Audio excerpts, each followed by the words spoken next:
We should do a podcast. We are doing a podcast. Yeah. Oh, has this been taping?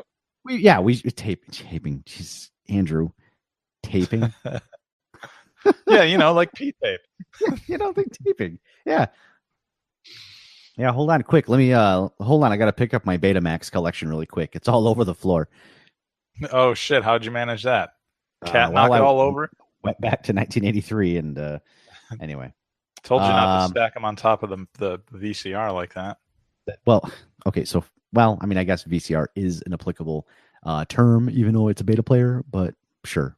I didn't. You said VHS. You said VHS. Yes. Okay. Two nerd points to you, good sir. Excellent.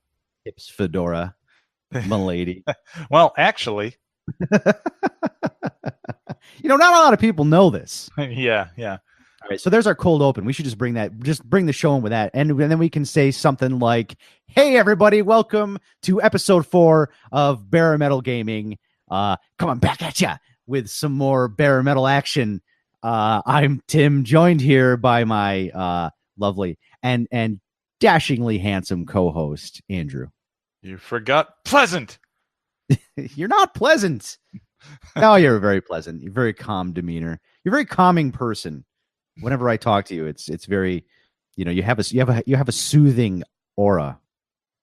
Oh, stop. Yeah, I'm making you blush. Or turning you on, or both. I don't know what you're talking about. Both. Both of these nuts. Both. So anyway. Yeah. You just got back from the far off world of Europe. Yeah. Yeah. The EU, as they call it over there. Well, you were in London, so they don't call it the EU for long. Yeah, no, I was going to take that somewhere, but I decided against it like mid-sentence. Yeah, no. I was in Paris and London. Pretty sure Britain's aware that they're going through the Brexit bullshit, much as like we're aware that we're going through the Trump years. Anyway, yeah, I was in Paris and London. Holy hell. I'm not that far into my beer yet, am I? Yeah, I spent like 5 days in each place, basically. It was awesome. I love both areas, but really quick. Yeah. So you saw London. Mm-hmm. You saw France. I did. Did you see any dirty underpants? Oh, you better believe it. I'm so sorry. Oh, it's the fucking worst. I'm not even a dad, and that was the daddest of dad jokes. Let me tell you something, dude. It was hot enough out there. I made my own dirty underpants. All right. We're talking high 80s, low 90s every damn day out there, especially in Paris. It was a little more tolerable in London, but Paris was so goddamn hot, and nothing is air conditioned aside from our hotel room. Right. So it's like we go out in the morning, we start walking places, and 5 minutes out, I'm drenched. I'm just wait a minute. You're from. I mean, you're from Wisconsin. You're from an hour and a half from where I live. Mm-hmm. This is the sweaty armpit of the country. How are you just not acclimated to that anymore with your West Coast living? I don't think I ever was. I'm also more out of shape than I've ever been in my life, so that's probably got something to do with it too. But yeah, I like to think that I always handled the cold better than I handled heat. That's fair. Just my whole life, So, yeah, but yeah, it was hot over there, and I was not accustomed to going into like a restaurant, for example, and not really being able to cool down because like there's no AC and they just open all the windows and doors and stuff, and like and smoke. Yeah, they just smoke. Yeah. Oh yeah, they fucking do, man. That ain't no lie, dude. They I forgot. You get used to it over here, just smoking being generally frowned upon. And like, if you're anywhere in public, like you're shunned into some far off corner of wherever you are. Yeah. Get the fuck away from us with cigarette smoke. Then over there, it's just everybody's kind of doing it everywhere. And it's no big thing. I was getting to our hotel room in Paris, and I was like, oh God, please don't smell like smoke. Please don't smell like smoke. And luckily it didn't. But yeah, I saw people in their hotel rooms, like with the window open, just laying on the bed, smoking across the way and stuff. Jeez. Yeah. Well, I mean, I don't know. They're in a country where the horrifying side effects of smoking cigarettes. They don't. I guess it would be covered under their healthcare systems. So I don't know. Yeah, maybe they take it in stride. They're like, we someday I die, but I come. Anyway. I did have one video game related experience over there. Yeah. Yeah, I went when I was in Windsor, which is outside of London. It's where the Queen is in Windsor Castle, right? So, and you might already know that, but just in case the listener doesn't, Assume I know. yeah, assume you know everything. There is a little used game shop. They've also got other shit in there, like car stereos, for example, and other bullshit in this place. It's kind of like more like a electronic centered pawn shop than a game specialty place. But anyway, I went in there and I was just kind of looking because I was curious, I realize it's just Europe and not Japan. It's not like things are going to be too drastically different looking, but I just went and had a look. What do the games look like over there? The current gen stuff all mostly looks the same, but I found some Dreamcast stuff for sale. Oh yeah, that stuff's crazy, right? Yeah. I have a few European Dreamcast games because they were games that only came out in Europe, like Shenmue 2. My copy of that. Yes. Yep. Yeah, they all look like that over there. I mean, minus the wild deluxe box and all that. Did you get peep in the eyes on original PlayStation games, because those had a similar kind of weird package? Yeah, I did. They've got the what do you call it? The not the logo, kind of like the spine, but not the spine is along the bottom. It's along the bottom. Yeah, it's crazy. Yeah, it's different. It's like one of those weird things where you see it and it's like it's the exact same thing I got at home, but like it's just a little different. And yeah, it's like Black Mirror, but with PlayStation games. Yeah.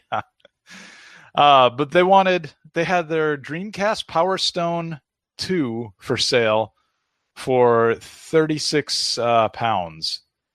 And that I'm not seems expensive. Although I will say Dreamcast games are crazy on the rise price-wise right now. Yeah, well, I mean, here, for example, and I'm bringing up a converter right now, but here, Power Stone 2, if you wanted to go buy that at the place in Portland here, you're looking at like probably $80 to $90, which I think might be a hair higher than what you'd pay on eBay. Mm-hmm. But I just typed in £36 into the currency translator here, and or calculator rather, and that's converter. Yeah, currency converter. Thank you. That's 47 and change in dollars, so that's like considerably cheaper for a European Power Stone 2. Yep, but you got to be careful though, because not all of them ran. Although maybe the Dreamcast is safe, but you have that was back when you still had to worry about the PAL NTSC issues. Yes, right. Yeah, that's what made Shenmue 2 work, is that it had a 60 hertz mode, so it worked fine. Mm-hmm. So that was. Oh, sorry. Go ahead. I think the Dreamcast largely sidestepped that issue because most games supported VGA, which over there was 60 hertz still. I mean, VGA is a standard; it's 60 hertz. So, yeah, VGA was where it was at for the Dreamcast, man. I had a converter and played on a monitor and stuff. It's amazing how much of a difference that made for like Soul Calibur, for example. Mm-hmm. Yeah, absolutely. But anyway, that's my European talk. I don't, I love both places. I especially love London. If I ever get a chance to move there, I will. And boy, what a cool city, man! I just love London. People were so nice there. It was amazing, just amazing. I was really sad to leave, and now I'm getting sad thinking about it. So let's move on. Well, so we actually have this is a themed episode. I guess you could say we have a topic this episode. We've had topics in previous ones. Yeah, but this is we're definitely trying to concentrate on a really specific thing. And that specific thing for this episode, you brought it, you were the one who introduced it, is we specifically want to talk about arcade games, and more specifically talking about our experiences with arcade games, growing up playing them. I think we touched on it a little bit in the last episode. Yeah. And I called it out last episode at the end, and you were like, yeah, we should definitely do that. And I want to bring that to everybody's attention, because another really big podcast that is focused on gaming just did the same thing in a recent episode, the Game Informer podcast. They just had this episode. Those sons of bitches. You know what? They're in my backyard, so they probably overheard the fucking show. They probably did. They're probably listening right now. Those bastards. Yeah, very well could be. I don't talk about it very often, but I was a pioneer in the podcasting space, so they kind of owe everything to me, really. Yeah, I mean, that's only fair. They should really cut you in on a portion of those Casper mattress advertisements that they're. Yeah, totally. Absolutely. Actually, I don't think they run any ads on their podcast. I don't know. I haven't listened to the arcade one yet. I saw that they were doing it, And I was like, fuck, I'm not listening to that until we do ours first. So I don't want any influence there. I can't see how they could run ads. It's a fucking promotional item for their magazine. Yeah, I suppose. I don't know though, man. It's like the weirdest game magazine because they still have a print version that gets mailed out to people, but it's only because GameStop includes it with their weird membership thing that they make people get. And the big incentive for their membership isn't even the magazine. It's to get like some percentage off of your used game purchases or whatever, and that kind of thing. So like, I kind of don't understand why they keep Game Informer in print. But whatever. I'm not going to complain. I'm not advocating to shut down any game magazines. I mean, God bless them, dude. I hope they hold out for years to come because I think they're one of the only ones left, aren't they? Yeah, exactly. And for that reason, they got to keep carrying the torch, But yeah, it is like it makes me uneasy to know that like their fate is in the hands of like GameStop, who are struggling right now to tread water. You know what I mean? They're just like, fuck, I don't know, call it Funko Land again because we got so many Funko Pops. Yeah. Fucking, anyway. Well, I know. We're GameStop. Let's open a store that all we do is sell mobile devices. Yeah, cell phones. We're gonna sell cell phones. Yeah, GameStop cell phones. That's the thing they did. Yeah. Now they look like Hot Topics in there, man. It's all like, get this fucking Captain America T-shirt if you want it. And we also got some Minecraft toys. And hey, you like Harley Quinn, right? DC Comics, yeah. How would you like a Harley Quinn statue? It's PVC thing. It's like $300. Well, you want one of these, don't you? Come on, get the fuck in here. Buy it. We gotta keep the lights on. I know it's really crazy. Like I don't go to GameStops very often, but there was a few months ago I went on my quest for I wanted to buy up DualShock 3 controllers before they were impossible to find. You remember my experiences with that. Yeah, those are weirdly hard to find now. So that was my last time I went to GameStop, and yeah, I walked in and I'm just like, where's all the games? Mm-hmm. It was like PS4 section was like way in the back, and like the Switch was the Switch actually is up front, but the Xbox One and the PS4 are way in the back. And then there was just like mountains of 360 games for $3. Yeah. And the Switch section was, and still is, pretty damn small in those stores, especially a year ago. The real estate they would have needed for that would have been tiny. Yep. Yeah. That, talking shit about, what the store looks like now, just because I like them better. I like the stores better 8-10 years ago or whatever. And I don't mean to get into an episode about GameStop, but we could though. Well, so did you ever work in GameStop or any of the stores it used to be? Did you ever work in? Yeah. Actually, one of my first jobs was at a Funko Land, and it was during the time of the acquisition. So the sign outside said Funko Land, but like they were in the process of merging, and we would call our sister store, which was just across the street, and that was a GameStop. And we would send people back and forth between the two stores if one didn't have the thing they were looking for. Well, I too. I mean, I worked in an electronics boutique for a long time, and then they became EB Games. And my girlfriend at the time worked in the GameStop. She was a manager there. So I don't know, for like a long time, like that shit was really in my life. This was back in like 2000. I don't know.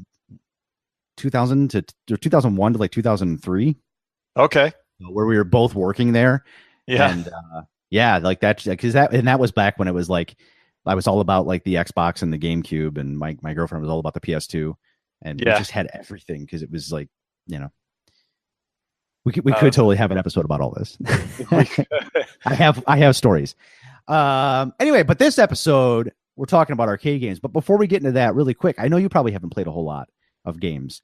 But I actually picked up 2 games for that I want to mention really quick as being games you should pick up, because I don't know what it is. I seem to have a knack for, especially like looking at my collection, especially talking about the Dreamcast. Mm-hmm. I seem to have a knack for picking out games that like fly under the radar and no one ever really like talks about, and then they're worth hundreds of dollars like 10 years later. It's weird. Sure. So Tempest 4K came out for the Xbox One. I got that too. Yeah, that is some great stuff right there. If you are a fan of the Tempest games, like if you the original Tempest or Tempest 2000 on the Jaguar, or Saturn, or Tempest X on the PlayStation, Or if you've, even like TXK, which really Tempest 4000 is pretty much TXK with the actual Tempest branding on it. Yes. Finally, and Yes. Atari logos everywhere. It's a really fantastic game. I think its MSRP is like $29, but I think launch day it was going for like 20. So yeah, I actually got mine for 15 because I bought it at Best Buy. And if you have the Gamers Club thing that they have there, it knocked like another $5 off of it. So yeah, it was dirt cheap for me, and I was happy about that. I do think 30 is a bit, I think, high, or I think people would perceive that as high for being like, at first glance, oh, it's just a retro type thing. Okay, yeah, these go for like $15 to $20. So, I think that might prevent some people from checking it out. But yeah, it's cool. It's solid, yeah. And it took me a minute to get used to it because I've played so much Tempest 2000 and so much Tempest X on the PlayStation. Mm-hmm. And the controls at first, I was like, wow, this game, what's happening? This is really laggy. And then it took me a second to realize like it's true analog controls where, you give a little and the guy just kind of squiggles a little bit on the edge of the web. Yeah. But then if you really hammer on it, it spins around. I'm like, oh, wow. Okay. So it's translating like the spinner to that. And I was like, okay, now that it took me a little bit to get the hang of it, but now I'm like, this is fantastic. Like, I wish every game had this. Yeah. Or every Tempest game, I should say. Yeah, I agree. It's good. And I noticed that about the controls too. And I thought it wasn't what I was used to at first. I was thinking it was almost like maybe a hair mushy or something, but then I kind of figured it out like you did, and it started to click more. Do you think it's harder though than like TXK or? It's balls hard. Oh man, that AI gets brutal, and this stuff comes up on the web so fast. Yeah, and then, it does the typical Jeff Minter thing of you start scoring really big, and then the game does everything it can to give you a seizure, and you can't pay attention to what's happening. Yeah, no, it's crazy hard, but it's. It's I hate to use this as an analogy, but it's one that a lot of people understand. It's Dark Souls hard, or you know what? Even better than that, it's Ninja Gaiden Black hard, where it's like, okay, like it's difficult, but you come back and keep trying because it's a great game experience. Right. Yeah, I had some time earlier this year where I had flown around a bit for work. I went to San Francisco, which isn't the longest flight or anything, but that, and then just not long before that, I guess last year, so a little while ago, I flew back home too. But on both flights, I took my Vita with me, and I was playing the shit out of TXK, and I felt like I was getting pretty good at TXK. Like I was having these sessions where I'd collect, enough lives where they'd be all across the top of the screen, and it felt like 20 to 30 minutes or something before I'd finally reach that point where it got too crazy for me. Yep. And I feel like in Tempest 4K, that point where it gets too crazy for me comes like 10 minutes in now instead of like 20 to 30, Yeah. I don't know what was the design change, but yeah, I mean, a similar thing with like Tempest 2000 or Tempest X. I've spent so much time playing Tempest X on the PlayStation. And yeah, I mean, I've had sessions with those games where I literally stopped playing them because I'm bored because I've been playing it for so long. Yeah. Yeah. So yeah, it was kind of funny. Anyway, so that and Sonic Mania Plus for the Xbox One, I picked it up on Xbox One. It's on everything. Oh sure. Well worth it. Well worth it. I mean, if you're a fan of the game, it's the same game, but even more great stuff in it. So can't recommend that enough. Another good, inexpensive buy, $30, and you get the original Sonic Mania, and now you get all the expansion pack goodness. And they have tweaked a lot of the stuff in the game as well. Plus, it's a physical release, so if that's important to you, now's your time. Yeah, yeah, that stuff is important to me, and I have Sonic Mania digitally for the Switch. That might be worth considering for a pickup for me. Yeah, no, it's good stuff. It's good stuff. Oh, there's no harm in buying it on the Switch because let's face it, it's a retro Sonic game. Yeah, it's fine. I don't notice any difference, or I don't know that Digital Foundry even said that there was any difference between the versions or whatever. But you need to watch more, man. They're huge. The original version of the game on the Switch, the bonus stages ran at a very unstable frame rate. Oh, really? Yeah, and there were sections of like it was little quibbles like that, nothing crazy, right? But if you get the Sonic Mania Plus physical version for Switch, they fixed all that. Everything's great. The bonus stages run at Good. 60 frames a second, silky smooth. Everything's fantastic. Good. Man, that reminds me. Sorry, are we moving on from Sonic? I got something else. No, go for it. It's our podcast. We can do whatever we want. Yeah. Crash Bandicoot trilogy just got like a re-release of sorts, right?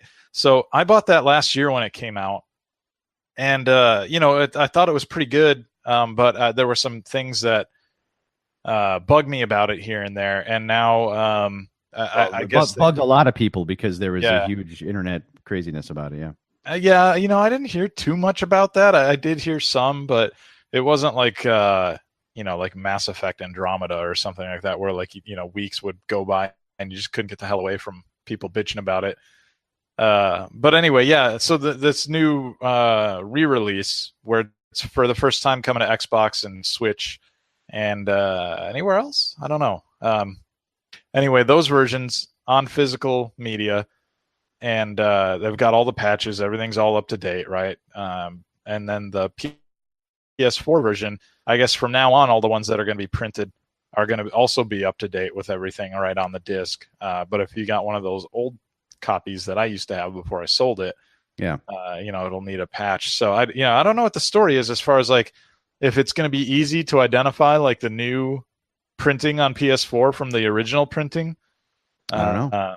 It's something I think fans would want to look into before they buy it on that system. That's kind of weird. Oh, and I also got Octopath Traveler on the Switch, but I just mentioned that I got it. I guess I haven't really put any real time into it yet. Well, Carolyn has been playing the bejeepers out of it, and she loves it. It's probably one of her favorite games she's played in a long time. Yeah, I've heard just glowing things about it, and I played the demo on that, like a lot of people did before it came out. So I knew enough there to know that I was going to really enjoy the full version, but I just haven't. I haven't been able to put down fucking Fortnite is what my problem's been. I've been getting home and it's like, okay, I got some time to play. How do I want to kill an hour? Do I want to play one of these other games I bought? No, I want to play the one that's free. That's been a lot of fun though. I've been I don't know. It's been my weird summer obsession this year. Because you're a 14-year-old boy underneath all this. Apparently, I'm like everybody. I'm like Reese Witherspoon or Chrissy Teigen or who the hell else was talking about it? I'm not shit talking. It's just not my bag. Oh no, that's totally fine. I was trying to think of like just the point I was getting at. I think Dave Grohl or somebody was tweeting about it too. Just like the penetration that game has gotten is just insane. Like I played it when it first came out last year, and it was this time because it just had its first birthday event, and I liked it then. And I played it because everybody else was playing PUBG at the time on PC, and PUBG had not come to Xbox yet, and it wouldn't until December. And I was like, man, I want to get in on this battle royale shit. Well, there's this Fortnite game, and I guess it's not like what the game was designed for, but they put a mode in there, and it seems all right. Yeah, I'll play it, and I liked it until PUBG came out, and then I was like, man, fuck Fortnite. But now I'm bitter about the state of PUBG, and Fortnite has progressed so much where like the pendulum swung back the other way, and now I'm like, man, I'm really digging on Fortnite. Yeah, I don't know what happened with PUBG. That's weird. But you know what? That's a topic for another show. Let's get into the arcade stuff. Yes, sir. Yes, sir. Yeah. So, we're both about the same age. I think actually we're damn near. I think we are exactly within a few months of each other. So I mean, we grew up, we grew up in the 80s, like we were kids in the 80s, and then we were teenagers in the 90s, and we were both around for the second golden age of the arcades. Yes. Kind of starting around 1991 with the release of Street Fighter 2. That was really kind of the watershed moment right there, where it was like, that's it, Yeah. Yeah, absolutely, man. Not to hijack where you were going with that. Sorry. No, but I was just introing the topic. Okay, I was going to talk about the first golden age and how I understand that. I was pretty young. I was born in '80, right? So I was pretty young in the early '80s to remember much. But some of my earliest memories are going out with the family. I had a big family. My dad had like 7 brothers and sisters, and grandparents were all in town and stuff, right? And we would get together and go out for fish, as you do in the Midwest, on Friday night. And we'd go to this place called the Eagles Club, and the Eagles Club had pinball machines. And God damn it, did I love going and begging for quarters to play pinball when we would have Friday Night Fish. And then one day, all of a sudden, Ms. Pac-Man turned up at the Eagles Club. And like I was just enamored with Ms. Pac-Man. Just an absolute fiend for that game. I was a huge Pac-Man fan. And yeah, man, I've just been into video games ever since, really. But that was kind of what kicked it all off. Yeah, well, I was 79, so I got 1 year. I was technically born in the 70s. Well, yeah, no, I remember, growing up, we had a lot of, I grew up in New York. We had a lot of pizza places and stuff like that. Mm-hmm. Grocery stores, and we had this one grocery store. It was PNC grocery store. And you walk in and right in that, entryway where they had the automatic doors and they got the entryway and they had all the little quarter capsule toy machines and all that stuff. And they always had two arcade machines side by side.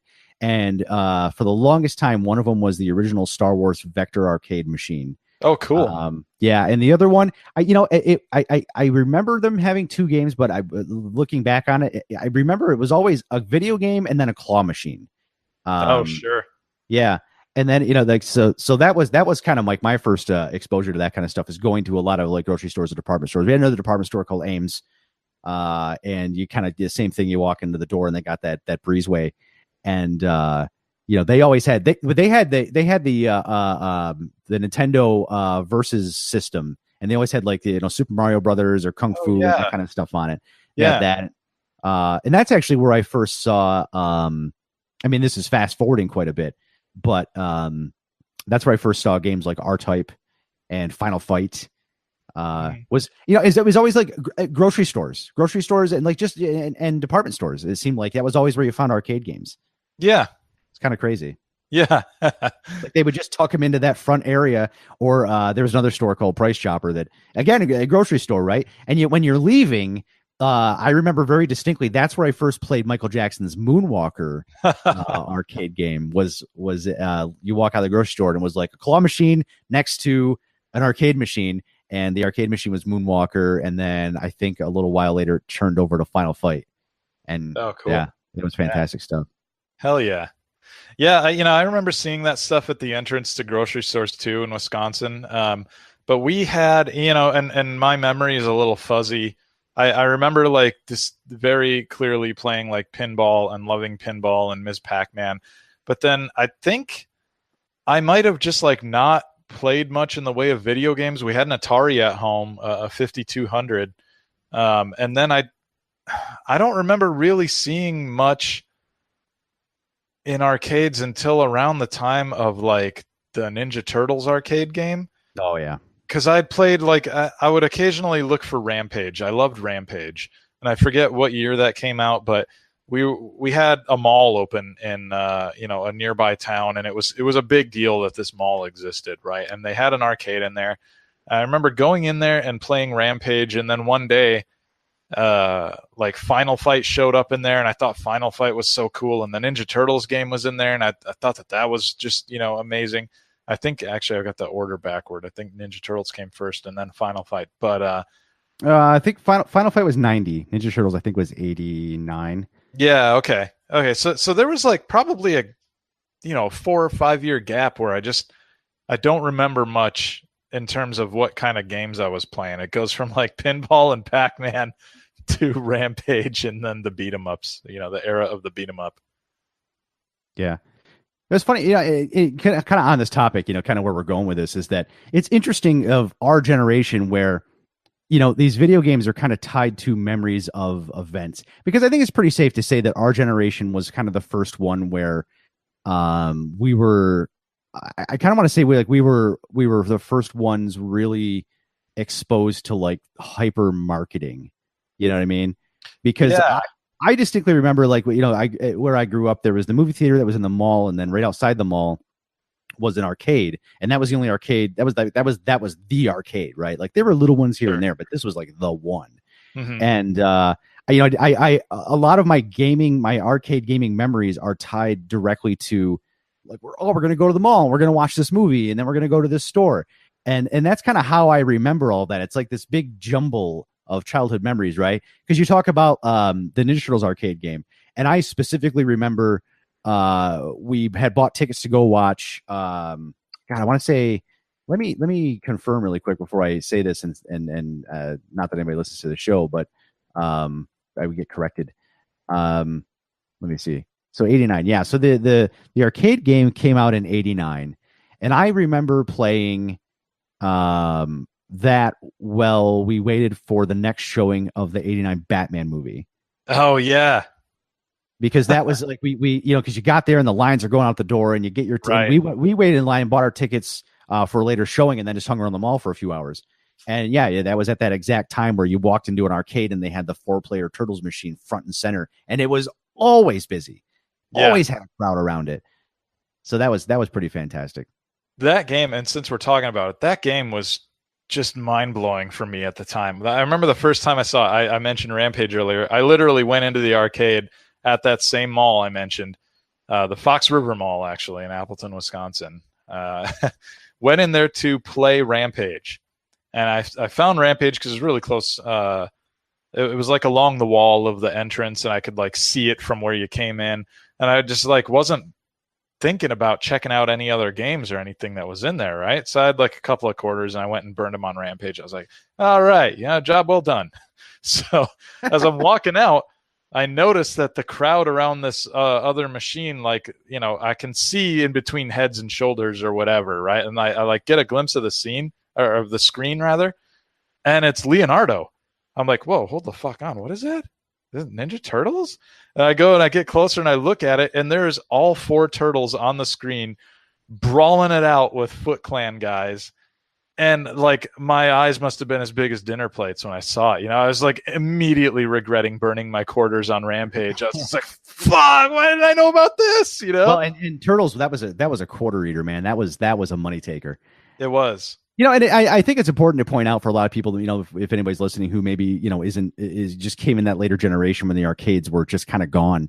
It's really important to point out that the arcades were where you saw the coolest stuff first, because the arcade hardware was always light years beyond what you could do at home. Absolutely. Just light years. Absolutely.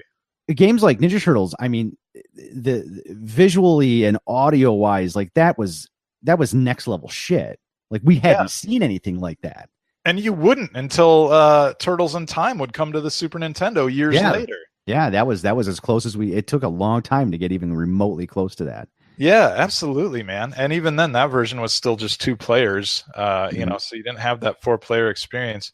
It was incredible, though, man, that game. And you're so right. Like, the games in those days in the arcade were like a glimpse into the future. You would see what, like, you would go see something there, and you would imagine playing it at home. Or in some cases, like the TMNT arcade game coming to the NES, right? Like, I loved that NES version. I played the hell out of it, but I always knew that it was not the real arcade version, Yeah, well, and we hadn't quite hit the 90s. I mean, because you remember, like, when Arcade Perfect was thrown around, and that became like the high when we got to the 32-bit era, that was the high watermark. Like, oh, this is Arcade Perfect. But this was prior to that, right? Where it was like, you knew you weren't going to get Arcade Perfect. You were just happy to have an approximation of the game that you had played. And Ninja Turtles is a prime example. I played the shit out of the NES game. I remember when it came out, like, we rented it from the video store. Like, we went in and, like, because we knew the owners, and we were like, when this game comes in, can we please, like, we get it first? And we went in and we got it, and it was me and like the 4 other kids on the road went to the kid that had the Nintendo's house and played the shit out of that game. Yeah. It was and it was great. Taking turns on controllers and Yeah, to have that at home at the time and have it, it was close enough to the arcade experience where you were just, I mean, it played like the arcade. It certainly didn't look or sound like it. No, not at all. But I mean, in a pathetic way, you could like imagine that you were playing the arcade version while you're playing it, and you could like kind of make the imaginative like leap in your mind. You know what I mean? Yeah, because you look at the arcade game on Ninja Turtles, and it was like the lovingly rendered sprites, beautiful. Like they looked like they were the cartoon. At the time, really it was like, that's the cartoon. And then, you look at the sprites of the NES version, and they're like these 2-color, all one shade of green and then a color for the bandana. And that's it, Yeah. But yeah, we were happy with that. It was good times. Yeah. The But other yeah, thing yeah, about that game. Oh, wow, I'm sorry. I'm sorry. I got no, one no, more do memory. it. Do One it. more memory. One of my happy memories of my childhood with video games, and how this also speaks to what you said earlier about like video games being tied to like memories of events. So I was on the basketball team for my 5th grade, elementary school basketball team, basically. And we had like our end of the year, end of the season, whatever, pizza party, and it was at this place called Happy Joe's. And the Turtles arcade game was out, and it was hot shit at the time, and nobody knew until we got to Happy Joe's that they actually had that machine. So like, you've got a whole kids basketball team crowded around that thing. And I remember my dad being there, the coach being there, and my dad giving me like just a bag of quarters and saying, "Here you go, you guys can go beat that thing." And we went, and yeah, we did. We got all the way to the end, and our minds melted when Shredder split into like 20 different versions of himself, all on the screen fighting the turtles, and just like, oh my god, this is epic. I remember my heart racing as we were fighting Shredder. Just a awesome memory, man. Yeah. Yeah, and it's interesting that like it's safe to say that we are the first. I think we're the first generation to really have, part of the first generation to have those be some of our earliest memories. Mm-hmm. Isn't that weird? It's kind of weird. Yeah, it's cool though. It's yeah, cool. Yeah, it's different because I mean, people just video games now are they're just taken in stride. Back then it was a destination entertainment kind of thing. Yeah, absolutely. They weren't everywhere. Like now, how many kids have phones and stuff now, and you can literally play Fortnite on your phone, right? Or whatever. There's a ton of things that you can play on your phone. Angry Birds and Minecraft, all that shit that is hot with the kids for a little while. I was gonna say, you want to name any more 10-year-old video games? Yeah. Like, I was trying to think of like stuff that was like really big for a bit with kids. You know what I mean? Yeah. What was the one? Was the Jungle Run? There's whatever that was called. Anyway. Yeah, I think I know what you're talking about. Temple Run. Yeah. But you have a kid now or whatever, they're going to grow up and video games are just going to be like as prevalent as like Disney movies or anything else that, is part of their childhood, if they want it to be. And back, when we were growing up, like you said, yeah, like you had to go to the arcade to see like, what the cutting edge of that technology was going to look like. And not everybody had consoles and stuff or like easy access to games. And it was, definitely, not so much in its infancy, I guess, because there was a whole craze, I think that, came around when I was, maybe not yet born or too little to remember.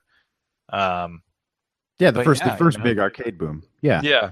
And going back, I mean, a lot of those games are so, because I mean, I go to we both been to Midwest Gaming Classic, we both been to Portland Retro Game, and it's like I played those games growing up. We had an Atari 2600, but I have a hard time revisiting those because they are so primitive.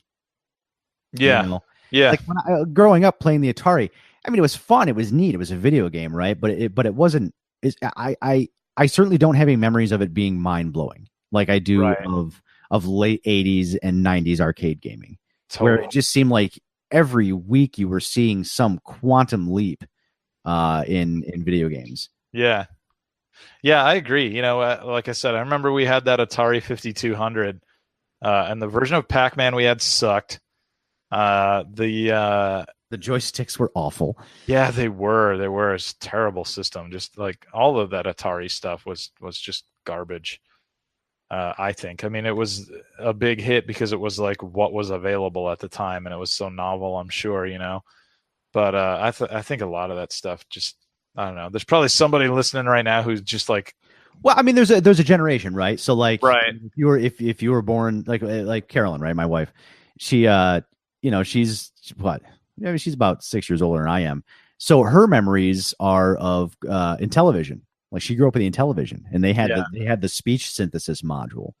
So she waxes nostalgic about in television baseball, where it's like when you score a run and they had the speech module, and they'd get a home run just so they could hear, and it's that was mind blowing, But yeah, I mean, I don't know. It's like I feel like I grew up in Atari in the house because my parents bought the Atari, the original Atari VCS. That was a huge cultural touchstone. Is like everybody had that. My grandparents bought their own Atari Mm-hmm. VCS. It was everybody had that, and then video games kind of fell by the wayside, and then the Nintendo came out, the original entertainment system, the NES, and a lot of the audience that was there for the original Atari never came back for the Nintendo, but that was because you had this whole new audience of these young kids that were jumping on it. Yeah. So that's where it kind of starts for me. Yeah, same. And I don't mean to shit all over the Atari stuff. I just remember, like, when I was a kid, not really appreciating Pitfall or being all that hot for Warlords, or like, just it's it did not set my world on fire the same way like Super Mario Brothers did. Right, and I think that comes back to, for the longest time, those video games, those little just absolute basic as basic can be 8-bit systems like the Atari, the Intellivision, the ColecoVision, Mm-hmm. or ColecoVisions are arguably 16-bit, but that's a whole different topic.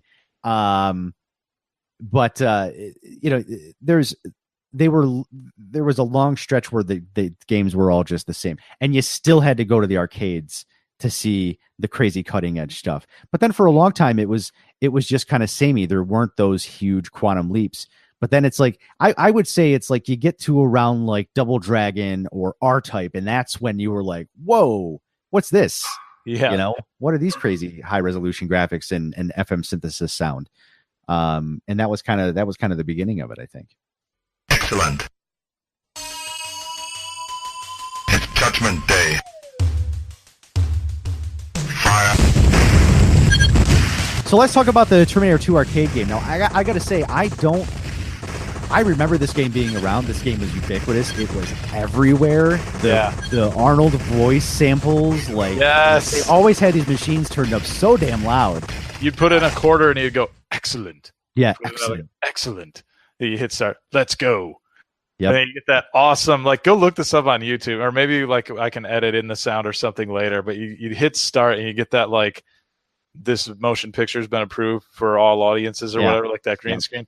And you hear this like guitar, like, just wail in the background. What's it like? Me, like Bret the Hitman Hart's entrance music, right? You get like that, and then it cues up the post-apocalyptic wasteland with all of those Terminator endoskeletons walking around. Yeah, and that game was, so again, I didn't play it a lot, largely because it was expensive. I think that was was it one of the first 2-quarter games I remember? No, that doesn't sound right at all. But anyway, I just remember I just never really played it much, but it was always there, and I always watched people play it because it was always adults, like, with the big fixed position machine guns that shook like crazy. It was like Operation Wolf, Yeah. But the graphics in that game were phenomenal. Oh, dude. Yeah, like, they were great. Because they were there, I think they were largely digitized graphics. Because like even the title screen and the intro sequence, you had this digitized photo of Arnold with half his face with the red eye and stuff. Yeah, and then when you got into the game, you had these digitized graphics of the endoskeletons, and you had the humans fighting in front of you. It was trippy. It was cool, man. Like, you'd come across these little, like, spots where there was a band of humans lined up behind some cover, and they were just like making pipe bombs and hucking them over the wall, and you'd have to, like, try not to hit them while you're shooting the skeletons and stuff walking around. And if you could keep them alive, they would cut down on the amount of the skeletons that would be walking around. Right. And I think that was I mean, that and that's the one thing that I think that really made arcades work about that time was they were event games, right? Mm-hmm. Like, that's largely what they were. Is every game was like, every company was trying to be very competitive with each other and really trying to outdo each other. And Midway, because that was the Midway game, or Williams, they were the same company. It really doesn't matter. They were kind of leading the charge on that, and we'll get into Mortal Kombat and that kind of stuff later. But T2 was definitely one of those games. That and Smash TV, another huge hit. They were just kind of leading the way with that, with games that were just like these big, loud, crazy graphics, like super, like, killer sound systems, just kind of drawing you in. Yes. Yeah, it was a one of those big, loud games, and like you mentioned before, the shaking machine guns that were mounted on there. Yep. That was awesome. And they would even it would vary the amount of shaking that you'd get on the gun, because when you'd first get started, you'd have like a rapid fire power up applied to the gun, and eventually it would wear off, and then it would kind of like slow down your rate of fire, and it would like lessen the shaking on the gun. But then you could then find like a gun part out there in like a box or something that you'd shoot open, and then get that effect again for a little while, where like the gun is just rattling like a motherfucker. You know? Yeah, that was awesome, man. Yeah, it was so cool. That was such a rad game. I have another good memory. The first time I saw that game, I was in Green Bay, Wisconsin at Bay Beach, which was kind of like a little half-assed amusement park kind of thing. It had like one roller coaster and a Ferris wheel and stuff, right? And the first time I saw it and like heard it, like you said, the Arnold voice clips and stuff, and like nobody was on it too, which blew my mind, because I like heard the attract mode stuff, and then I noticed Arnold on the side of the machine, because I was a big Terminator fan, right? Yeah. And a big Arnold fan in general, honestly. And I think it's important to point out, like, you know, the summer that this game and the movie came out, I mean, it was everywhere. Like, you couldn't escape it. That was the event that year in 1991, I want to say. Yeah, that's when the game came out. I'm pretty sure that was the same, like you said, same year as the movie. I'm gonna just verify that really quick. It was 91. It's the same year. Yep. You're correct. They had that music video with Guns N' Roses too. That was all over MTV. That video, "You Could Be Mine," which the song had zero. It was in the movie for like 10 seconds. It had zero. Yeah, they listened to it on the back of like a dirt bike as it like sped across the camera. You like heard just like a brief clip of the song.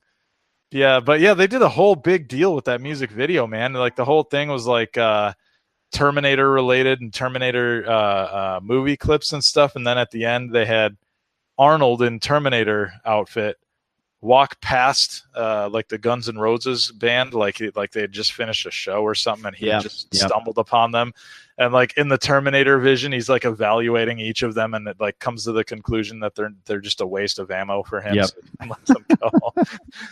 But yeah, man, that movie, that license, that was freaking huge. And so yeah, that game, finding that, and like all of everything you said, man, like it was digitized, looked awesome, sounded great, like it was just mind-blowing.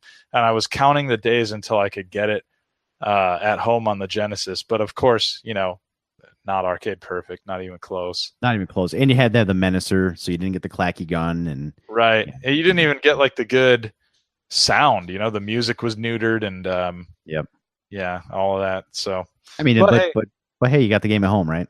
Yeah, you got to shoot the skeletons. So yeah, that was something. Okay. Go ahead. No, you go ahead. I was going to take us to the next game, but if you got one more thing on this one, go for it. Yeah, sure. I was just going to say, I remember I have seen the end of that game, actually. We fought the the T-1000, the Liquid Terminator. Yeah, in the factory at the end, Yeah. My dad and my Uncle Bill, who is actually my dad's high school friend, when that was out, we went to Fox River Mall, the arcade in Appleton, Wisconsin. And it was, I think, after we had seen a movie, we walked out and we went in there and saw that the Terminator game was in there. And my Uncle Bill, who was just a nice, generous guy, I think he went and got like $40 of quarters or something like that. And we literally just sat there. They rotated out between the two of them, and I got to stay on the whole time. And then we beat that whole freaking game. It must have cost us like the whole $40 in quarters, but damn it, we did it. Yeah. You know, and this kind of goes into, and we'll get into this, cause like I got it. This reminds me of a game I want to bring up. That's one genre that's kind of fallen by the wayside that was kind of always a staple of arcades, and that's the light gun game. Yes. Yeah. There's so many good ones. T2 wasn't really a light gun game, but it was in that vein, like where you have a plastic gun, you're shooting at a screen and killing the bad guys. Yeah. You know, and that genre is pretty much gone. I mean, there's no modern equivalent. It kind of lives on in VR, but sort of. Yeah, I guess you could make that argument, sure. But it's not the same. No, you know, and with TV technology changing and stuff, and I think the last time I remember seeing anything was Time Crisis 4 on PlayStation 3, and then I'd say light gun games. I'd say light gun games infested the Wii like roaches. Yeah, and they weren't you know, they weren't proper light gun games. They were Right. motion control or whatever. So it was a little Well, it's weirder, basically like a mouse on the screen. Yeah, because like Yeah. Sega Gunblade New York and LA Machine Guns came out for that, and it was actually a really good port. Oh, no kidding. I like LA Machine Guns. I Yeah, it's good stuff. didn't Good know stuff. that. You learn something new. So anyway, Yeah. so that I want to bring up a game that I don't have on the list here, but this reminds me of it, is two games actually, because I want to kind of riding the light gun wave. Lethal Enforcers. was Oh, huge yeah. for me. And that cabinet, man, because you had on the side art, you had like the cheesiest of cheesy, like 80s cop, this guy and this woman sitting next to a police car, guns drawn. The dude had just this flowing mullet, you know, and she was like, her 80s hair was teased with an inch of its life. Yeah. You know, holding revolvers in front of a Chicago backdrop. But that game was incredible. You know, you had the pink gun, you had the blue gun, and again, digitized graphics, but it was fast paced, crazy cool sound. That was just good stuff. I played the hell out of that. And that was a game that did come to the home consoles. It came to the Genesis and the Sega CD and then the Super Nintendo actually as well. Yeah. And that actually had a pretty good home port, and it came with the light gun. And to this day, I still have a mint inboxed version of Lethal Enforcers for the Genesis with the light gun. Everything's mint, brand new in box. That's awesome. Yeah, because I just love it. I love it. It's just this huge box. But another, you know, kind of another one that, and this is later, right? So like Lethal Enforcers, I think was like 90, 91. But man, another game that came later that got insane amounts of arcade play, and you still see these out there. These are still being played. People are still putting money into this, and that is Area 51. Oh yeah. That was a game that you want to talk about event games. You want to talk about games that just drew you in and got your attention. Area 51 is probably one of the shining examples. You had these amazing, it's like full motion video graphics, you know, a lot of CG. You had, you know, actors moving around the screen and you shooting them and blowing stuff up, and it had like, you know, super loud explosions and stuff. And the amazing cabinet with this giant alien on the side of it, and the cabinet was like all pink and green, and Yeah. that was nuts. It was great. Yeah, man, Area 51 is like that. It is to light gun games, or rather, I should say, it's the light gun game that can stand in just about like any bar, or like kind of like wherever they have like Golden Tee, for example. They may as well have like an Area 51, because it's one of those. It's one of those things that, like, even if they're not into video games, they want to have like the one in their establishment, it's either going to be Golden Tee or Area 51 or like or Big Buck Hunter. Yeah, Big Buck Fucker or whatever. Big Buck Fucker. You mentioned Lethal Enforcers a second ago. I had that on Sega CD back when I was a kid, and I've actually got video of that on my YouTube channel if anybody cares to check it out. I kind of revisit that one. But that Sega CD port of that game was great, man. Yeah. The SNES port was okay, but Nintendo Nintendo was just not a big fan of having a plastic toy gun. Because you know what, honestly, I loved Lethal Enforcers, and the sequel, Lethal Enforcers 2, Gunfighters, one took place in the Old West. I actually never got to play that in the arcades. I never saw that in the arcades. But I played the hell out of the home version for the Genesis, and then later on I got the Sega CD. I played it for that. Mm-hmm. But it's same kind of thing, right? Like just crazy, you know, digitized graphics and, you know, light gun games. They're a blast. That is the genre I miss the most. That is the genre. That is the reason, you know, people come over and they're like, Tim, you have 2 CRT television sets in your basement. Why? And I'm like, light guns, like literally light guns. Yeah, absolutely, man. Since we're talking light guns, I will just quickly add, I love the House of the Dead games. The first time I saw House of the Dead 1 in the arcade, I thought it was just so cool, because it was like I've always loved haunted houses in general, right? Like the kinds where you buy a ticket and walk through and people jump out at you. And it felt like that, but a light gun game. And I loved it for that. Yep. Yeah. The arcade I worked at, and that's something I could easily ramble on about, is I worked in an arcade for a year, 1999 to 2000. Or was it 90? Gosh, the years are blending together in my head. I think it was 99, 2000. Might have been earlier. Might have been 98, 99. Either way. Yeah, we had a House of the Dead machine, and it was in one of the nice like sit down Sega Megalo cabinets, so it had the big 50-inch projection screen. Oh, okay. Yeah, that was pretty cool. Yeah, that game Nice. was pretty mind blowing. That's Sega Model 2 hardware. Any game that came out on that was an event because it was like blew your mind, right? Yeah. Like Virtua Fighter 2 and Daytona USA were like the first ones that like just really blew your mind, especially Daytona USA. Oh, I mean, man. you have that in your show notes here too. It's like that game to this day, like that people's operators still have that on site and it still makes money. Yeah, because it's it's such a classic, and it's so timeless. And I can say Daytona USA is one of those games that I didn't play that much in the arcades, even though it was there. You would watch people play it, and you would just it would just looked and sounded amazing. But it was also $1 a pop.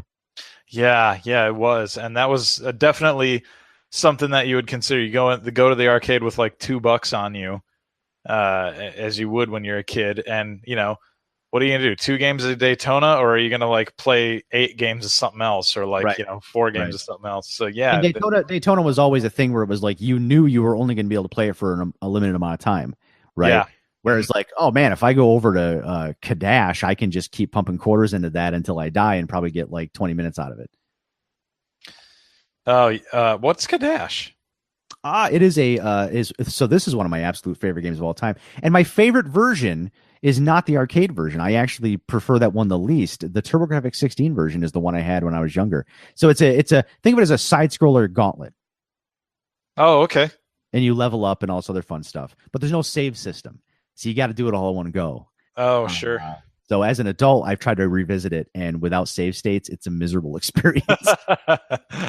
Miserable experience. When I was a kid, I didn't care. I'm like, it's like I'm 12. I've got 24 hours to kill in a straight line. Let's do this, Yeah. But yeah, that was a fun one. You should check that out. Yeah, I think I will. I got MAME. I'll check it out. Daytona USA, like you, it wasn't the game that I played every time I was at the arcade, simply because it $1 a pop. And I know it sounds like something to laugh at now, but $1 was like a real, commitment when you went in there with just like a few bucks in your pocket. So, well, considering, because there was always 3 tiers of games. Yeah, there was the 25-cent games, which was usually the older stuff, or the not most, not the most popular stuff. Right. And especially during the mid 90s, it was like, your 50-cent games were Street Fighter 2, Mortal Kombat. The fighting games were always 50 cents. 25 cents was reserved for stuff like the Neo Geo, right, which we will talk about, I assure you. But yeah, man, I played enough Daytona to have the music from 3-7 Speedway burned into my brain enough. Oh God, dude, you just sent me that video of the Dragon Ball thing. The Dragon Ball thing, yeah. Yeah. We still joke about that. I'll still text you, and I remember I like a couple of weeks ago. Maybe a couple months ago. I just went out back in my backyard and took a photo because it was like this, gorgeous cloudy blue day. And I took a photo and I sent it to you, and it was just like blue skies. The music is so amazing in that game. Like seriously, it is like. It's so funny, man. It's like weirdly stood the test of time for like. I remember when the game came home, the game magazines I was reading were talking about how cheesy the music was. The music's so cheesy and everything. Well, I don't know, man. I guess 20 years later, it's still a guilty pleasure because I fucking have that Daytona music on my running playlist. All right. I'll say that the Daytona music is not nearly as cheesy as the hair metal shit that those same reviewers were listening to on Top 40 Radio at the time. Oh, I know. That's such a great point.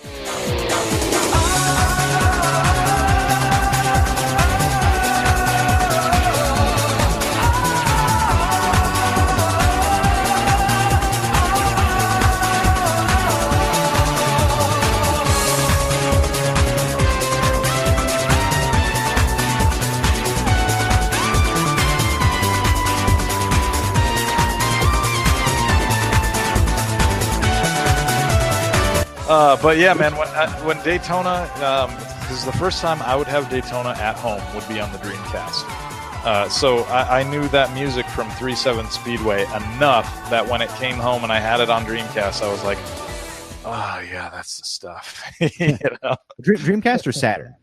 Dreamcast, because I didn't have a Saturn. I know it came to. Sorry. Yeah, I know it came to Saturn, but I was a PlayStation guy, and when the Dreamcast came and I saw Daytona 2000 was coming, Yeah. I was like, oh man, I have to get that. And because I didn't know, like now you can go watch a Digital Foundry video on it, and I realize now that it was a radically different version from the arcade and everything, but and for no reason, they could have easily done a perfect arcade port on the Dreamcast. Easily. Right. But that version, it felt like the arcade to me. I didn't know the arcade intimately enough, the way that like those guys break it down in their video now, right? Like to me, it was arcade perfect on Dreamcast. I was like, this is the game, I'm the opposite. When I bought the Dreamcast, because I had the Saturn version, which was abysmal. But when I got the Dreamcast version, like I was like, oh yeah, this isn't Daytona USA. It's a game. It's a game called Daytona USA, but this is not the Daytona USA. Hey man, you could drive the Hornet and you could hear that song with the dude from Mr. Big, and I was like, yeah, this is it. This is that thing. And arguably, in a lot of ways, Daytona USA on the Dreamcast was visually superior to the arcade version, the original arcade version, in a lot of ways. Yeah, it had some good, modern. Wonderful like gloss effects on the cars, much higher, like much better texture work, everything else. But it just it wasn't the Daytona USA. But anyway, so X-Men. Let's talk about X-Men because that's the next one that was on the list here. Yeah. Well, actually, can I back you up? Can I back you up real quick? Sorry, we got on a Daytona tangent because you mentioned Model 2, but originally we were talking about light gun games. Yeah, sorry. No, that's okay. It's okay. I wanted to throw out two really quick. First, the easy, quick one, Carnival, which is another one from Midway, I believe. Yeah. I love Carnival. Again, that same reasons I love House of the Dead. It's that very like haunted house kind of feel. But I would play that every year at the Midwest Gaming Classic when I was still living in Wisconsin. I have seen it here at the Portland Retro Gaming Expo, but the sound is always freaking off or down, which annoys me to no end, right? Because half the fun is going through a haunted house level and hearing the music play in the background. They have this awesome organ music. But yeah, the other one I wanted to mention, Time Crisis, because Time Crisis 1 and 2 were huge for me. Like my dad and I would go see a movie, and every time we went to go see a movie, I was like, Dad, we got to go to the arcade. I got to get my Time Crisis fix. And it was a cool game, right? Like my dad, he had played some video games, right? Like he had a back surgery, and while he was recovering, he became like the neighborhood champion of Tecmo Bowl. So like none of my friends could beat him. I couldn't beat him. He was amazing at Tecmo Bowl, right? Then he didn't really play much else. He played like some Punch Out, I think, for a little bit.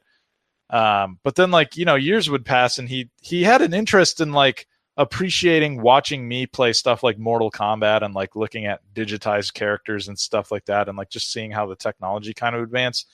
But Time Crisis was the one where he would watch me play it and he'd be like, that looks cool. Like the gun is cocking back and forth while he's firing, and he's like taking cover, which is realistic. And, like that, he thought it was cool. And, Time Crisis is one of those games that was a 75 cent or $1 game. I can't remember which one, but, yeah, I only really got to play that a handful of times in the arcade because in the Syracuse, in the Carousel Mall, Syracuse, New York, they had a Time Crisis machine. And the first time I saw it, I was like, whoa, what is this? And this was during Namco's like golden age. Yeah. And I only ever got to play it. I played it that one time. It was 75 cents a pop, and played it. And I was just like, this is amazing. And I want to say it was like later that year we got the PlayStation port. Okay. Yeah. And that's where I put the majority of my time into it. Sure. Yeah, man. I played it a lot in the arcade, and I played a lot of Time Crisis 2 in the arcade. Like I said, my dad and I went to see a lot of movies because it was just me and him growing up, and movies were like one of the things that we really bonded over. And I honest man, I would make it was a thing to go to the arcade because the arcade was right outside the movie theater. And Time Crisis 2 is such a big deal. And when it came out on PlayStation 2, I picked it up and just played the ever-loving shit out of Time Crisis 2. And I have a copy now for PlayStation 2. and I'll go back and play. I don't have a light gun for it or a CRT TV anymore, but I'm a weirdo. I'll play those games with a controller, and I don't care. It's it's about the sounds and like the place and stuff, right? So, I will always love those Time Crisis games. They were so damn cool at the time, and they're still great. They've aged wonderfully. See, man, I just I used to just sit there and just stare at the intro to the game. For the original, the first Time Crisis, where it's like somewhere, sometime. Yes, it's like a world is in trouble. Yes, it's so crazy, and then it's like Richard Miller, and he grabs the guy and holds him, this low poly guy, and he holds him up, and he's like, "She must be dead by now." Yeah, and then the one guy with the sunglasses and the trench coat, and he like has a remote, and he pushes it, and something blows up behind him, and because it would flash the names in the screen, and the narrator would say the name of the person, and there was the one guy with the sunglasses, and he'd be like, "Wild Dog." Yeah, you should cut in the intro sequence to Time Crisis right here. There's been a kidnapping. It's Rachel, the daughter of the president of Sersia. Get into the castle and rescue Rachel. Sometime, somewhere, someone is plotting a government overthrow. A small republic is in danger. It's time for the one-man army. Richard Miller. She must be dead by now. Don't come! Rachel McPherson. Since you have traveled so very far, be my guest and let me entertain you. Cheruto Garo.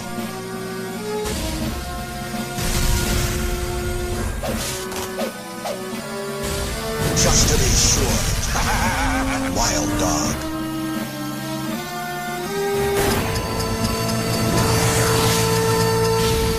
Time Crisis. Your father will pay the price for destroying the Imperial rule. Okay, wasn't that great? Oh, fantastic. And the best is when you get to the menu screen or the title screen. Time Crisis. Yeah, and then the stopwatch counting down. Yeah. Oh, good shit, man.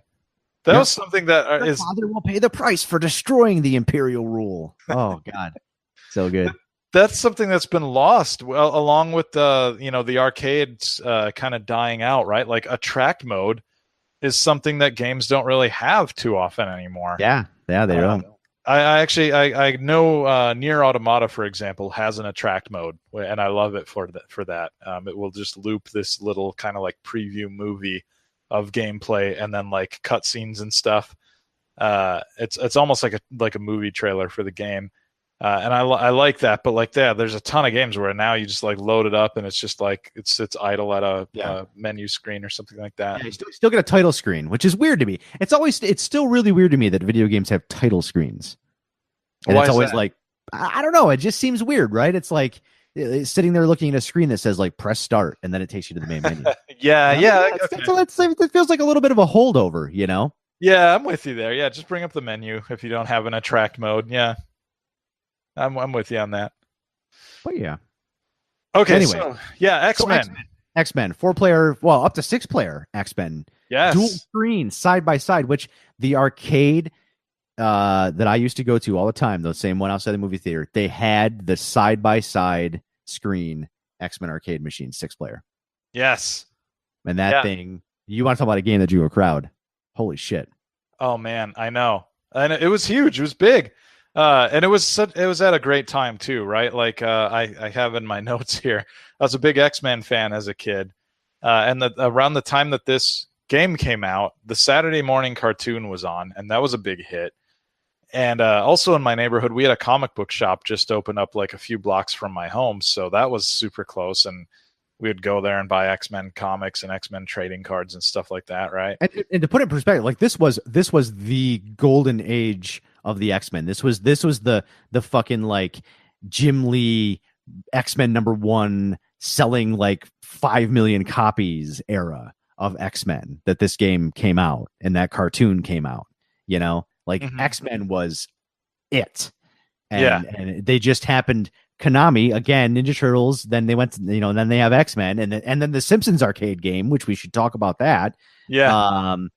They just had this line. It it was like they'd get the licenses for these games, and they would just make these insanely killer arcade beat 'em ups that just were technical showcases. Yeah, absolutely. Yeah, X-Men was so cool, man. It was again, I'm gonna sound like a broken record here, but it was loud. You could have that thing with the volume up, and you could be. I have in the notes here again. This was another one that we played a lot at that Happy Joe's Pizza place, because when I was living in Green Bay, the arcade was kind of on the other side of town.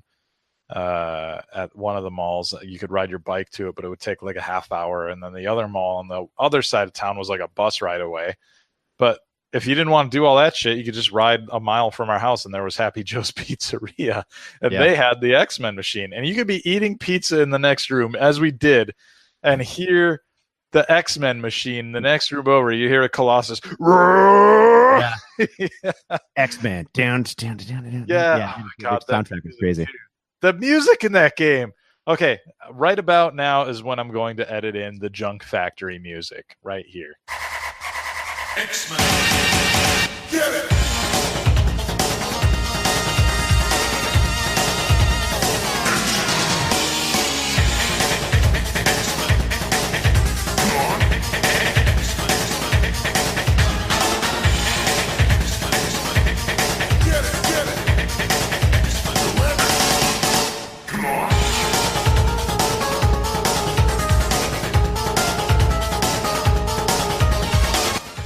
Amazing, right? Right? I just love all the voice samples in there. So it's like, get it. Yeah, it's so 90s. It's great. Oh, it's the best, man. It was like that was the time when MC Hammer was on everybody's stereos at the time. So very much at the time. And it's funny because to this day, like, I know that this episode came sometime after the X-Men game, but The Simpsons had an episode where Homer and Bart go to a gay steel mill, and they're like in the middle of their workday or whatever, but then the whistle blows and it's time for a break, and this like disco ball comes down and risers come up with dancers on them and stuff. And I want to say it's like CNC Music Factory or something starts playing, and they're like, we work hard, we play hard. I remember that. Yeah, and when I hear the X-Men music from Junk Factory, I always think of the gay steel mill on The Simpsons. See, that's what you should. That's your next video for your YouTube channel. Take that clip and then put the X-Men music over top of it. Yeah, right. I wonder. I'll probably get copyright strikes up the ass. X-Men, X-Men. X-Men. So good, man. God, seriously.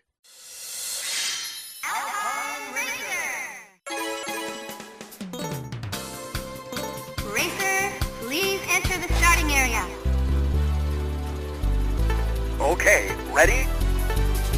Go!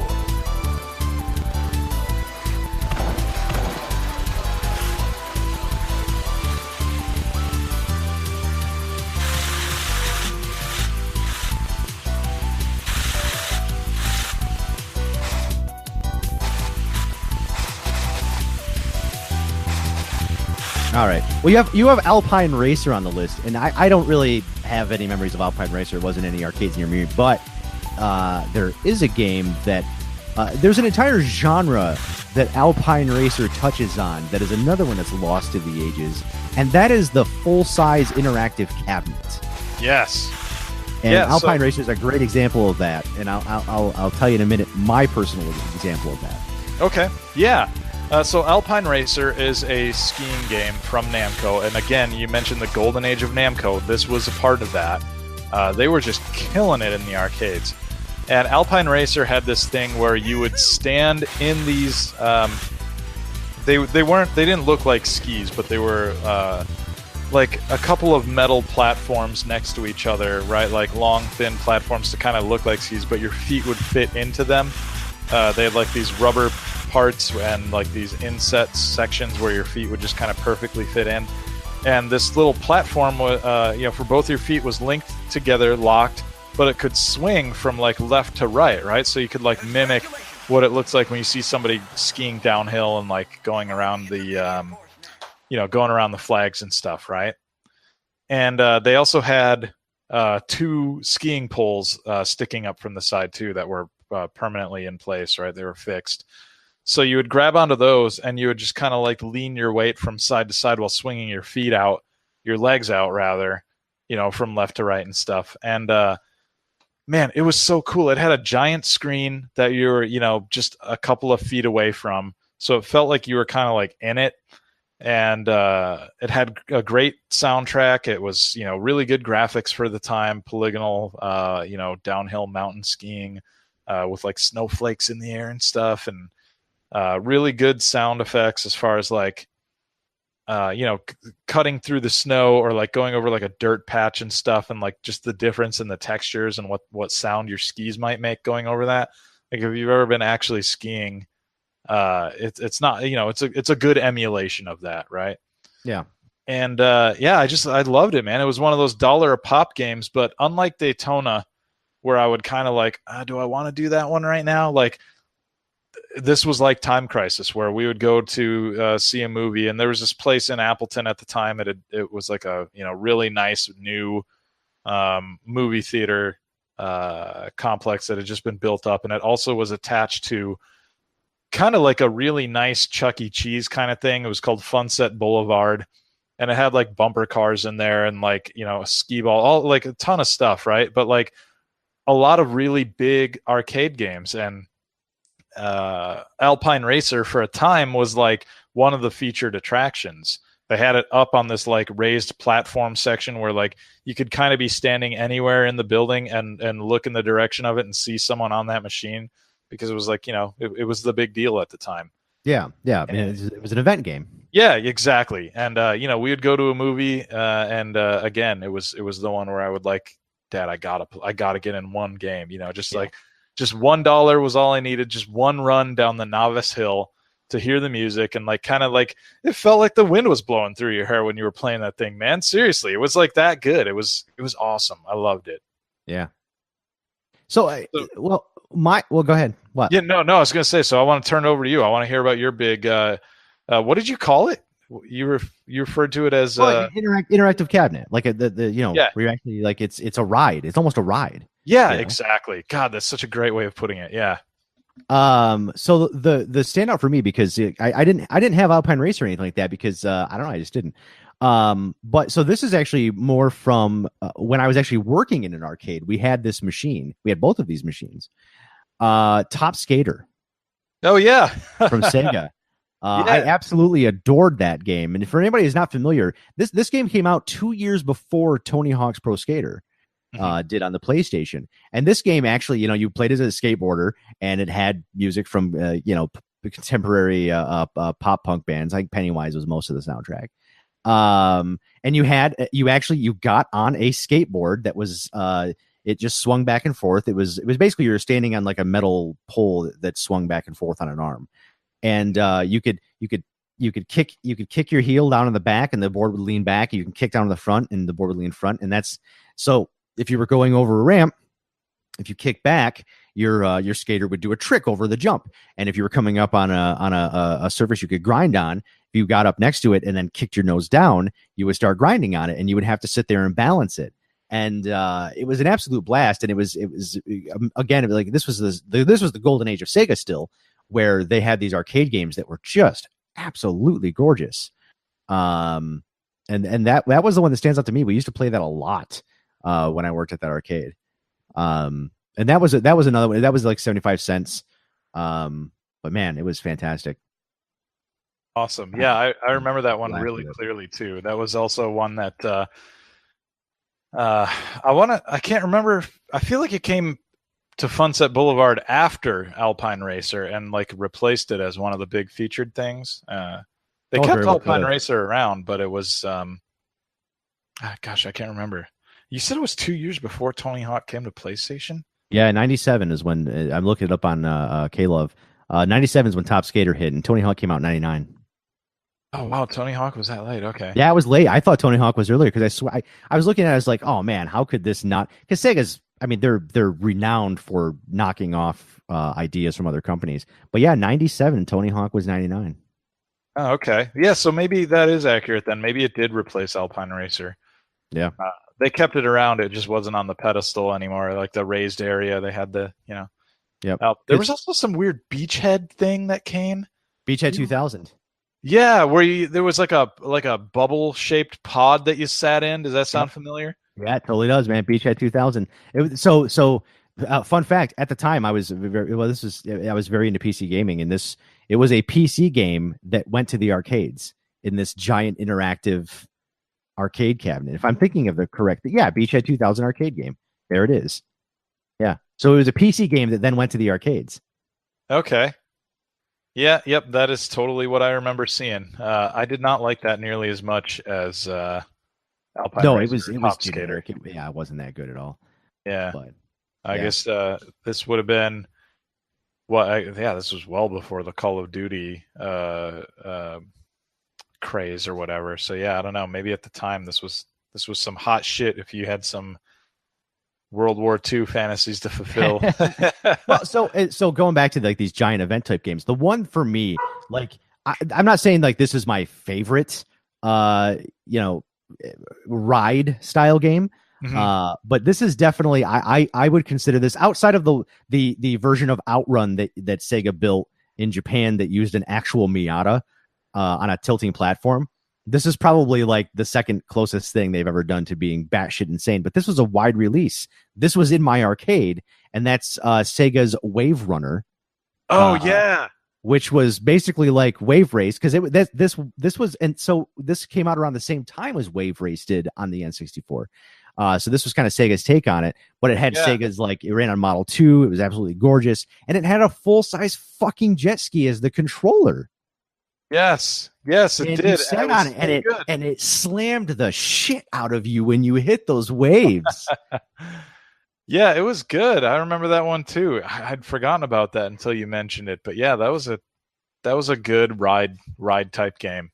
Yeah, and you leaned left and right. You could swing it left and right, and then and it had like that full, like when you hit a wave really hard, it just like chunk, and you couldn't do that now because kids would get hurt and people would sue each other. But so, and it's funny, like my connection to that game is it's like, so that was in the arcade that I worked at right next to Top Skater, because we kind of kept all of our big motion games like in one spot. And I actually I got a hernia moving that game because it was so heavy and so huge. Yeah, that was a good time. That's my permanent memory with Wave Runner is I got a slight hernia that's out of commission for a few days. That's funny though. Yeah. Oh man, it just got away from me. I had something I was going to mention for ride type games. Oh, Hydro Thunder. Hydro Thunder was one that I saw in the arcades. But that was more like Cruis'n USA style, right? No, it didn't have the elaborate unit that Wave Runner had, like the full jet ski thing that you sat in. I guess you're right. I guess it was comparable to one of those cabinets.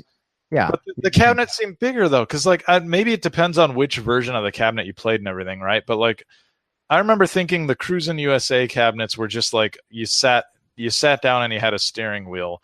But the Hydro Thunder one felt like more than that. It felt like you were sitting with a steering wheel, but there was like rumble and like. Well, no, it had all that. It had all that for sure. But I'm telling you, homie, I'm going to send you a picture right now in the chat. This is the Hydro Thunder cabinet. That is the exact same cabinet that they use for all of their games, including Cruis'n USA and San Francisco Rush. All of that, yeah. They had one cabinet. They just changed the seat. I don't see the link. I believe you though. I'll it's in the group chat. The group chat in the Hangout that we're in right now. Oh, that's weird. All I see is the link is in the doc. Well, the Hangouts window that we're in for the show. Oh, the one. God, I got you. There's sorry. I podcast good. Listeners at home, there's like 3 different things that we have open to talk to each other right now. Yeah. Okay. I see the cabinet. Yeah. Okay. I remember. I'm not trying to mansplain to you. I'm just telling you. No, you're right. You are 100% right. That is the cabinet, but like in my mind, it had changed to like a bigger thing than that. Like I remembered it being a bigger deal than that. But Now, yeah, the steering wheel shook like shit because it did that for Cruising USA and Cruising World as well, and San Francisco Rush. So you're right there. I mean, though that steering wheel would shake the fucking shit out of you, and it had a motor in it, so it actually would jerk left and right as well. yeah. But didn't the I feel like the seat on Hydro Thunder also had like a rumble, which made it feel like a. Oh yeah. So I used to work on those cabinets. Fun fact. Cool thing. A lot of people don't know. Not a lot of people know this. As he pushes up his glasses. I did that like not even like I wouldn't even mean to do it, but I did that. Arcade machines at that time. So the stuff from Sega, Sega Rally, and Daytona USA, and then also the cabinets from Midway for like Cruising World, Cruising USA, Hydro Thunder. They linked together via a fiber optic cable, the same one that you would use back in the day to run audio from your DVD player to your surround sound system. They use a fiber optic cable for all of their networking stuff. And that's what I don't know. I just popped in my head. Yeah. So I used to work on those machines. That's where I was going with that. And yes, there was a subwoofer underneath the seat. That's tied what into it was. The surround sound, tied into the sound system. Yeah. That's what it was. Yeah, you are correct, sir. Okay. Yeah. I had a big 8-inch kicker subwoofer in the ass. Yeah, it's all coming back to me now. Yeah. But you're totally spot on though. That cabinet is that's what it looked like. I don't know why. You know how like the Jurassic Park one, you like sit in it. I feel like I remembered Hydro Thunder being like that, but it totally wasn't. You're right. So. Yeah. Lost World with its cabinet you actually got inside of and drew the curtains. That's a crazy one. Yeah. I played the shit out of that game. I had that in my arcade as well. That's good. All right, well let's keep this rolling because we haven't even touched on fighting games, or we could turn this into a 2-part episode because we've been going for a while now. Yeah. You know, maybe we should do that. Maybe we should do a 2-parter because I've got a lot to say about fighting games, and we haven't even gotten into fighting games yet, and that or Neo Geo, and that's a whole show in and of itself. Yeah. So why don't we stop this here? We'll call this part 1 of arcade memories with Tim and Andrew. Yeah. And for the next episode, we'll pick it up and we'll cover basically the fighting games. Because even when we talk about Neo Geo, we're still talking about fighting games. So totally. All right, well, let's do it. Well, Andrew, tell the people where they can find you out there in the wilds of the internet. Yeah. So primarily on YouTube is where you'll want to find my content. It's look up Uno Il Nino, and I don't know. You can change your Twitter name, can't you? You can, but I just feel like I may as well leave it as the same thing. As You just have it, which I can't change. Yeah, I'm stuck with it. You know, and I've done my best to run with the branding. You know, I've named my videos Uno Plays and this and that, right? So it's been my gamer tag forever. Uno Il Nino. You can look me up there on YouTube, and you can also find this podcast on there if you're not already listening to it there. If you're listening to our feed, that's awesome. Yeah, thank you very much if you subscribe. I haven't looked at the numbers or anything yet, so yeah, I don't want to know. There are like 4 people. Hi, 4 people. I know one of them is my wife. She enjoys watching the show, but we met through podcasting, so that makes sense. Yeah, which is awesome, by the way. Yeah, it's something. The story's the story's less weird now because back in 2006, I had to first explain what podcasting was. You know, I don't have to do that anymore. People get it. They know what that is. You know, because when you stop and think like, oh my God, that was 12 years ago. That's crazy. Yeah. But anyway, yeah. So go watch Andrew's YouTube channel. It's fantastic. And you can find me. I don't have a YouTube channel, but you can find me on Twitter and Instagram. It's at Tim Wilsey. If you want to see what I get up to with posting my comic book work, and then also, I don't know. I post some video game stuff on there. A lot of computer stuff. The occasional Gundam model kit. You know, lots of nerdy shit. Kind of into nerdy shit. So if you like nerdy shit, give me a follow. I do. Do you? You should follow me. You should follow me on Twitter, Andrew. Breaking news. This just in. I do. Oh, I know. Talk to me. I'm the one. You haven't noticed how I favorite everything, and I'm always the first person to favorite everything. I pride myself on being that. I have a thing that camps your feeds all day, all night, and I just make sure I'm the first to like it, and you don't even notice. No. Someday I'll notice you. I will. Yeah. I swear. And when we start my Patreon, Yeah. You can get in at the $5 tier based on the illusion that I'll someday notice you more. Right. Exactly. Yeah. And then one day you'll feel obligated to give me a date because I've contributed so much. Yep. Yeah. I'll be like, Andrew, you've given me so much over the years. Yeah. Now I'm going to give something to you. Yeah. I'll be like, yes, it's all according to Keikaku. I give you the gift of my body. So, oh boy, we have a weird friendship. Anyway, so that's us. That's been our first our episode, first part of the episode of our arcade memories. We will see you next time to talk about fighting games of the 90s in the arcade scene. Yeah, absolutely. All right. Thank you, everybody. See you next time. Phew.